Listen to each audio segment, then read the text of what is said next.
Welcome to the Madison County Board of Elections Inspector Training. We have created a series of videos to give you all the tools you need to be successful on Election Day. You will learn the procedures for setting up the poll site, Election Day voting, and closing the poll site, along with inspector qualifications and conduct. First off, you might wonder if you qualify to be an election inspector. The necessary requirements are: you must be registered in the Democrat Party or the Republican Party. You may not be a spouse, parent, or child of a candidate running for elective office, or be a candidate yourself. You must be a resident in the county in which you work. You must be able to read, speak, and write English, and you must receive inspector training and pass a test every year. If you meet all of the listed criteria, you qualify to be an election inspector. Next, you have to know when you will be working the polls. If you are a regular inspector or inspector chairman during the training, you will be told the election dates.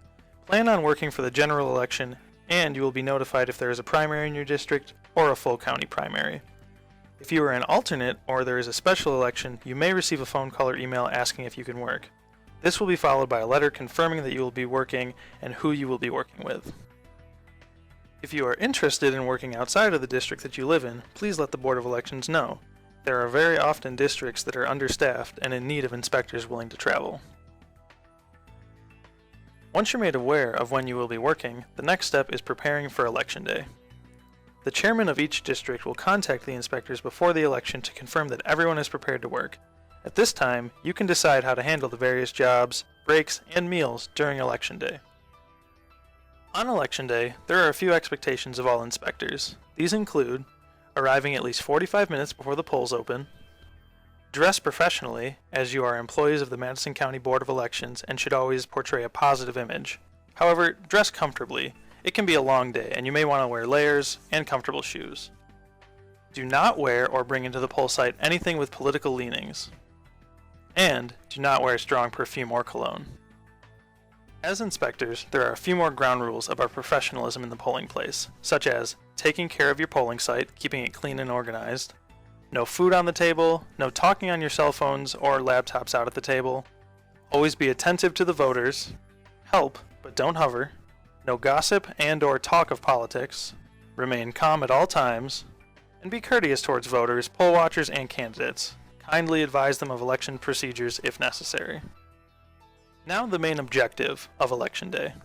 As election inspectors, your job is to work at the poll site on Election Day and ensure that elections are conducted in a fair and impartial manner. Election coordinators will be assigned to some of the poll sites with multiple districts to assist in directing voters to the correct district table. If the voter's name is not on the active voter list, the coordinator will call the Board of Elections to find out how the voter may cast their vote. The coordinator will also be responsible for the placement of any accessibility features and signage at the poll site. At single district poll sites and sites without coordinators, the inspectors will call the Board of Elections office directly when a voter's registration information cannot be determined. It's important that you are sure the voter is at the correct poll site when the ballot is cast. With all of these things in mind, you and your fellow inspectors should be ready for Election Day. Oh, and one last thing. Be sure that you vote too. If you're not working at a poll site where you register to vote, you'll need to apply for a special absentee ballot. Inspector absentee ballots will be sent out 2 weeks prior to Election Day. And if you're assigned as a last-minute substitution inspector, we can make arrangements for you to cast your ballot. This concludes the welcome section of the Madison County Board of Elections Inspector Training. In the next section, you will learn about setting up your poll site in greater detail.